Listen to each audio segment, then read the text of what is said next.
Hey guys, how's it going? Welcome to day 60. Today we're looking at the area of a bounded region. Good work today on taking that test. I know it was a tough one. I saw a lot of effort being put in. I'll be checking those over the next couple of days here and seeing where we did well, seeing where we need some help. Okay, so for area of a bounded region, I'm going to start with an example. Okay, so let's take a look at what this means. If we think about a bounded region, right, it's a region with boundaries. So it's an area that's kind of like fenced in. So let's take a look at an example of what I mean by that.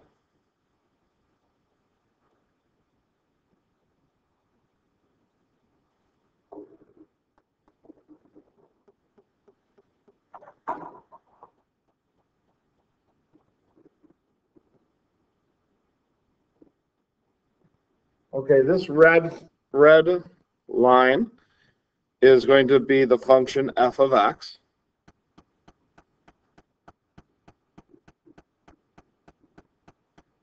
And this blue line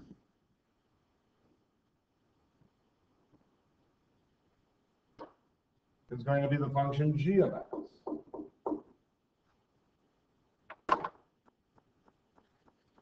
Okay. So we see when these two functions cross or are graphed, we see that there's an area that gets completely enclosed by these two functions. Okay, so I'm going to say region R is bounded by the functions f of x and g of x.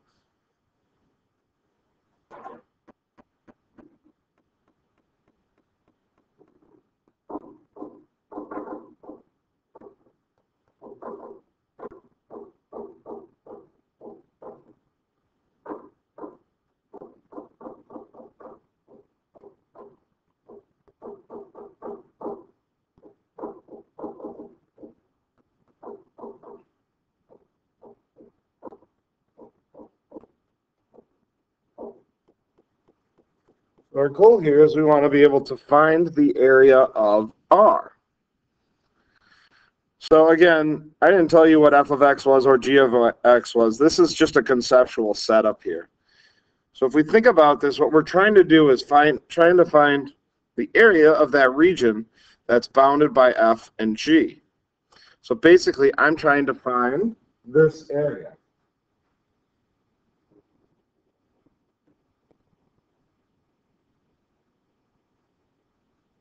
What I want you to do is just, for a second, I want you to, after I ask you this question, just pause the video so you can think about it. How do you think we could find that area based off of what we already know about functions? So go ahead and pause the video. Anticipate, how are we going to find the area of R? Okay. Well, when we think about this, we can see that there's a couple important parts here. We see that these two lines intersect each other, right? The two intersections mark the ends of region R. So there's going to be an intersection right here. And I'm going to call that point A. We're going to see another intersection on the other side. And we're going to call point B. Okay? Now, if we have a graphing calculator, we can find that. If we don't have a graphing calculator, we can set the two functions equal and solve and find out those two intersection points. Okay? So let's think about this really quick. Here's how we're going to find the area of R. The first thing I'm going to do is think about that top function. The top function is the red function, and the red function is f of x. So I know that this line up here is f of x. Well, sometimes what students do is they say, oh, the top one, oh, that's g of x, because g of x is written on top. But you got to pay attention. The blue line is g, that's actually at the bottom. The red line is f, that's actually at the top. So it's helpful for me to write that f of x right here. That's my f of x, it's on top. This is my g of x, it's on bottom. Now, I can get all of R plus some extra area if I do the integral of f of x from a to b. So let's think about what that does.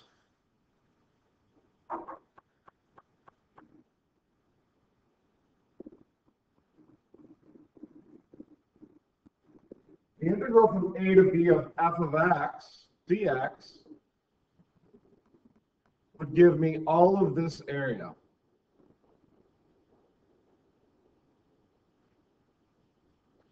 If you notice, that includes all of R plus some extra stuff that's not in R.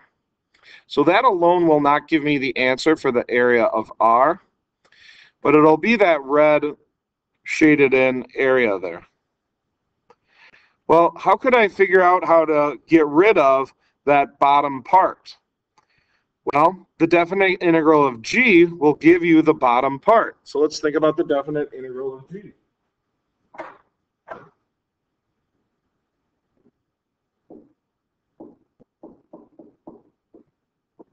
The integral from a to b of g of x dx would give me the area between the curve and the x-axis on g.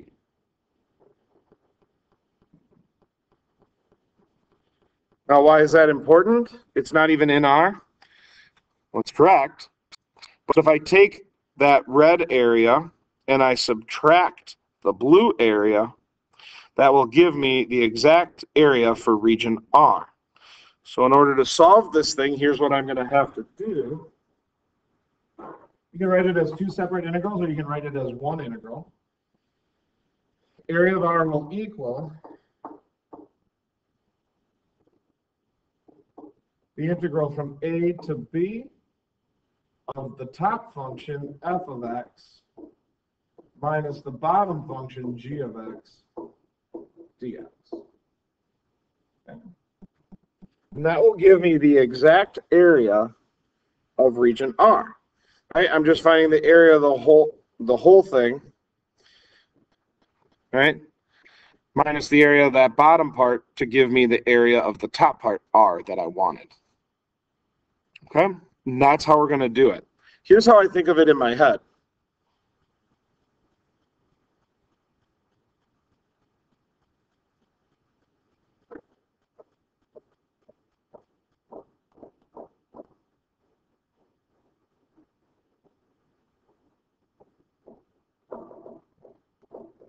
Okay.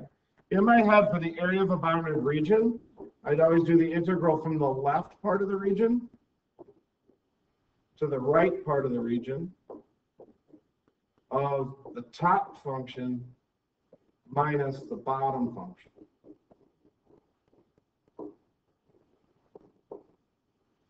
Okay. Now that's not like a technical equation there, right?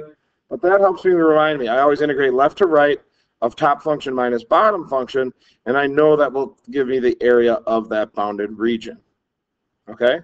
So let's take a look at I'm going to look at two examples, a calculator and a no calculator. Let's start with the no calculator.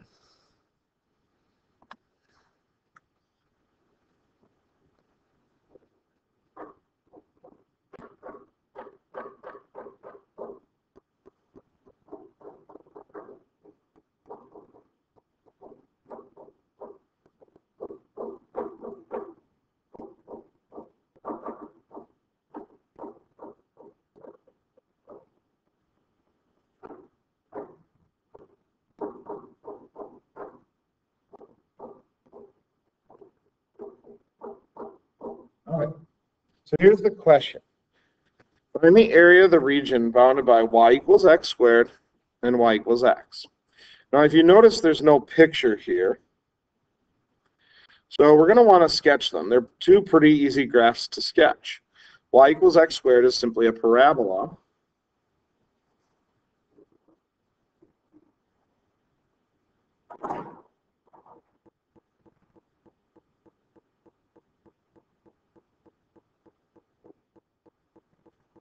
And the red is y equals x squared.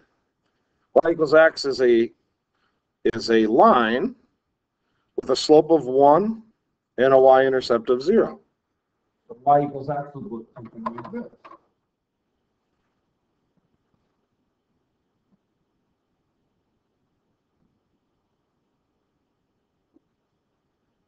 And what I see is there's a little region there where these graphs overlap. Now, you might not know which function is on top, which function is on the bottom, right? If you graph it accurately, right, and you take a look at this, you can see that y equals x is the top function. Y equals x squared is the bottom function, okay? But if you don't sketch it correctly, okay, I'll talk about some ways that we can figure out what went wrong. Okay, so this little sliver is the region that I'm looking for. I'll color it green.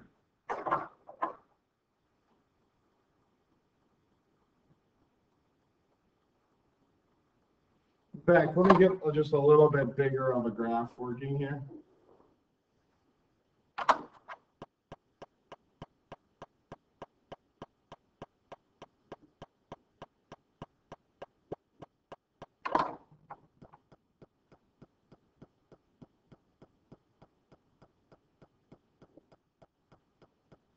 Again, this is y equals x.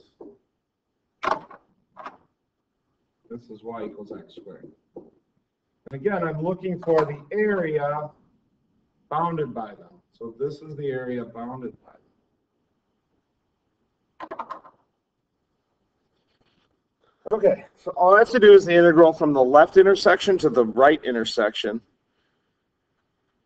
of x minus x squared. And what I'm going to have to figure out is where these two graphs intersect. Well, it's pretty obvious that they intersect at the point 0, 0, right? So it looks like it would be an x value of 0. Okay, but what about that second intersection, right? This appears to be an x value of 0. What would this one be? Well, you can look at the functions and think about where would they be the same. Well, think about 1, right? 1 squared equals 1. 1 equals 1. Okay, but if you can't figure that out, let's just set the two things equal to each other and solve.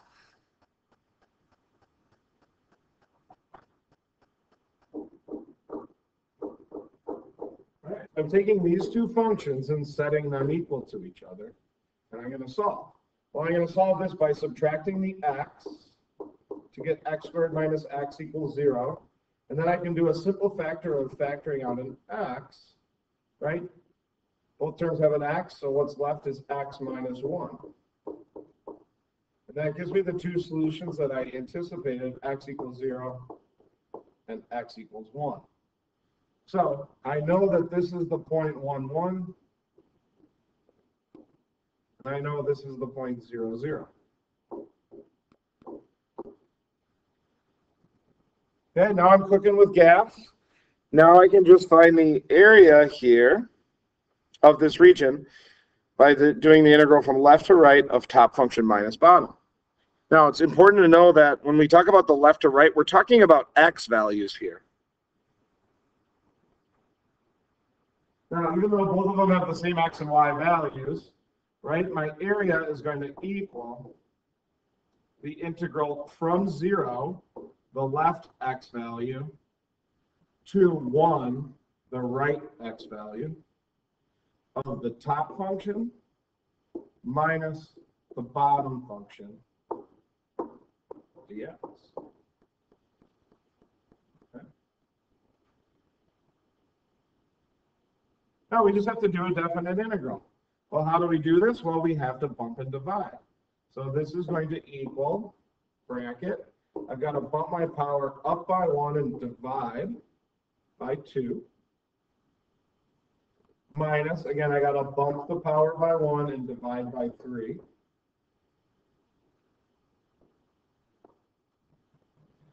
And now all I have to do is plug in the 1, plug in the 0, and subtract them. So I'm going to get half of 1 squared minus a third of 1. Right, plugging in the 1 for both of these. Minus half of 0 squared minus a third of 0 cubed. I missed the cubed on both of those. Okay, so I know 1 squared is 1. 1 cubed is also 1. So I end up with a half minus a third here. And the nice thing, plugging in 0 makes the whole left side 0. So really, I just have to do a half minus a third. And to do a half minus a third, I need a common denominator. That denominator will be 6. And I'm going to get 3/6 minus 2/6. And I'm going to get a value of 1/6. Now, the fact that I did this and got a positive number tells me that I did it correctly. Okay? Let's say I accidentally thought that x squared was on top and x was on the bottom. Okay, that's wrong. I'll do it in red because it's wrong. If I would have done it that way, I would have had the integral from 0 to 1. Again, this is wrong. If I did it incorrectly and did, if I thought x squared was my top and x was my bottom, if I did it in the wrong order, well, let's take a look. Again, I'd get a third x cubed minus a half x squared when I do my bump and divide, my definite integral. When I plug in 1, I'm going to get a third minus a half minus 0. And a third minus a half. I need a common denominator. And I'd get 2/6 minus 3/6, which would be negative 1/6. If you ever do these problems, you get a negative answer from your area can't be negative. So that's wrong. But what I want you to see then is that the right answer is always just that same answer times negative 1, right? That negative 1/6 is just the opposite sign of the actual area, which is positive 1/6. Okay? So if you ever are unsure and you solve the problem and you do the definite integral correctly and you get a negative number, you know the correct answer is the positive value of that number. And what you can't do is say negative 1/6 equals a sixth, because they don't equal. You can say, therefore, the area would be positive 1/6. Okay, let's look at one more example. This is going to be a calculator example. So it's going to say this.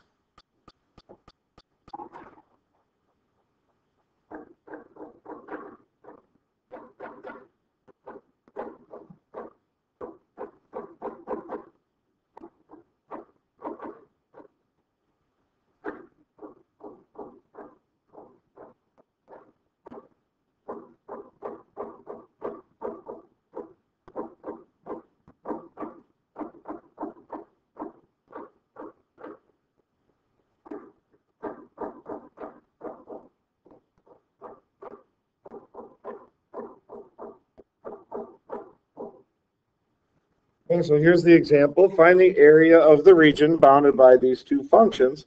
F of x equals 2x squared minus 3x minus 5. And g of x equals negative x squared plus 5x plus 1. Okay, now trying to graph these things would be kind of a pain in the butt. Okay, but we have a calculator. This is a calculator problem.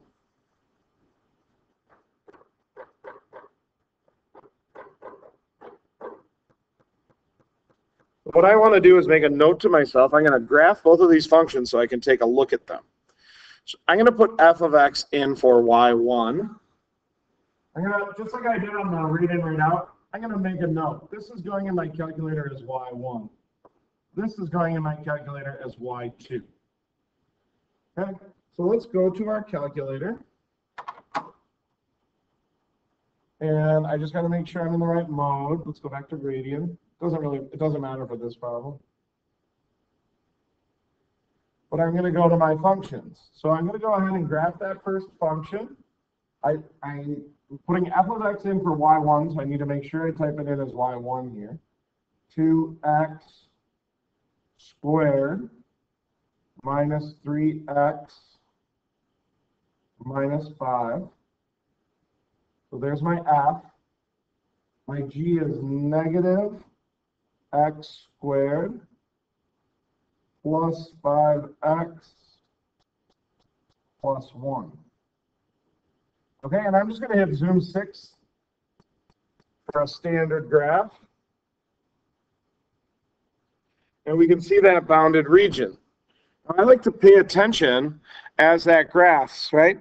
Because it graphed F first, and it graphed G second. Okay, and again, if you go hit trace on here, right, it always defaults traces Y1. So as a student, here's what you need to understand. Our Y1 is F of X. That means F of X is on the bottom. Okay. What function is on top? Well, the function on top would be G, the only other function. Okay. So again, I want to find the area of this region. So I say to myself, what do I need to do? Well, I need to do the integral from the left to the right of the top function minus the bottom function. But here's what I need to do. I need to find those intersections. Okay, it looks like maybe it's around -1 and maybe around 3. But I can't just assume it's -1 and 3. I have to check with my intersection, because oftentimes these end up being really ugly numbers. Let's do number 5 for intersect. I'm going to move over closer to that first intersection. Okay, and what I want to do is I want to write that number down. And again, I'm writing down the X number, not the Y number. So I'm just going to write down, you have to write down all of these digits. It's really important that you don't round here, that you write down every digit you see. So we say X equals -0.6103173. So I'm going to go ahead and write that down as my first intersection point. So I'll go back to my notes here. And I'm going to say F of X equals G of X at X equals -0.6103173. You're going to have to write down all of those digits so the grader knows that you're using the whole thing. And what I'm going to do is I'm going to let that equal the letter A. And I'm going to go ahead and store that on my calculator. Now, we should be used to storing things, because that's what we have done in the past. So I'm just going to tell the grader that that is the number that's going in for A. I'm going to go back to my calculator. Make sure it still says that intersection, right? I haven't pressed any other buttons. I just have to quit. So hit second, quit. And I want to store that answer as the letter A. And I just make sure that number is the same number that was coming up before. Sometimes they provide a couple extra digits on this screen as opposed to the graph screen. Okay, but as long as it starts off with the first numbers being the same, then you know you're good. Okay, so it's important that your calculator knows that this number is A, and the grader knows that this number is A. Okay, needs to be in both places. So that's going to be my left number. I also have to find my right endpoint of the region. So I'm going to do second calc, intersect number 5. And I'm just going to arrow over closer to that other intersection. Okay, that's good. Hit enter, and hit enter one more time. And I want to repeat the same process. I have to write down all of those digits. So I'm going to write down X equals 3.276984. And again, I need to write that on my answer.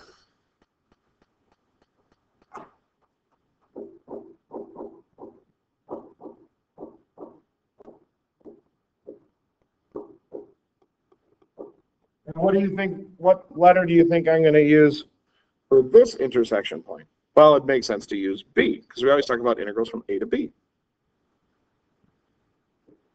So I've got it written down so the grader can see it. Now I'm just going to go back to my calculator so my calculator knows. And again, this number right here, that x value I want to store.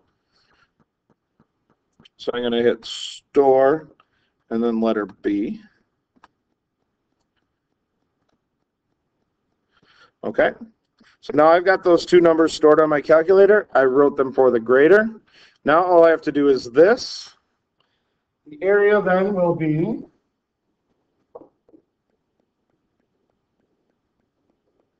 it's the integral from left to right, so A to B. And again, I can use those letters A to B because I already told the grader what those letters represent. It's just an easier way so you don't have to write negative 0.6103173 on the bottom and 3.276984 on top. You can do it that way. It's just not the easiest way to do it. Okay. Now I have to do top function minus bottom function. So I have to get this right. Right? It was g of x, my y2, that was the top function. So I have to do g of x minus f of x.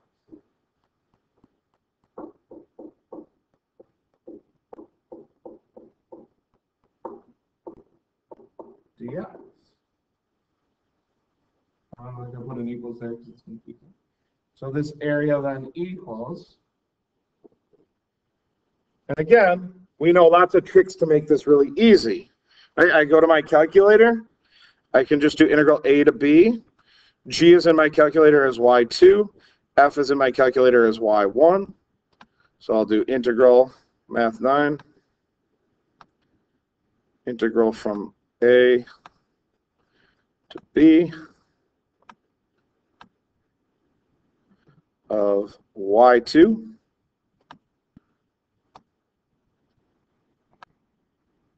minus y1.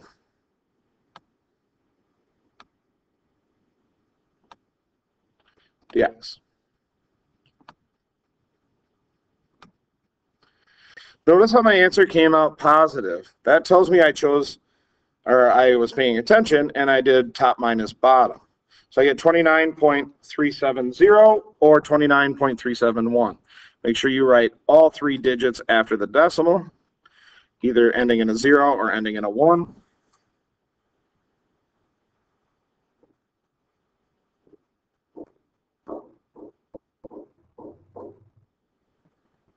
Now, just to show you what I mean, let's say we weren't being careful and we just assumed f of x was the top function and g of x was the bottom function, right? So take a look at what would happen. Again, we do math 9, integral A to B.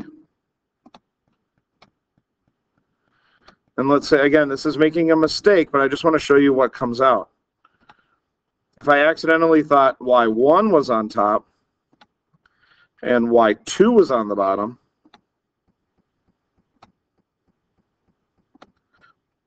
any predictions on the answer that's going to pop out? Well, it's going to be this number, but negative.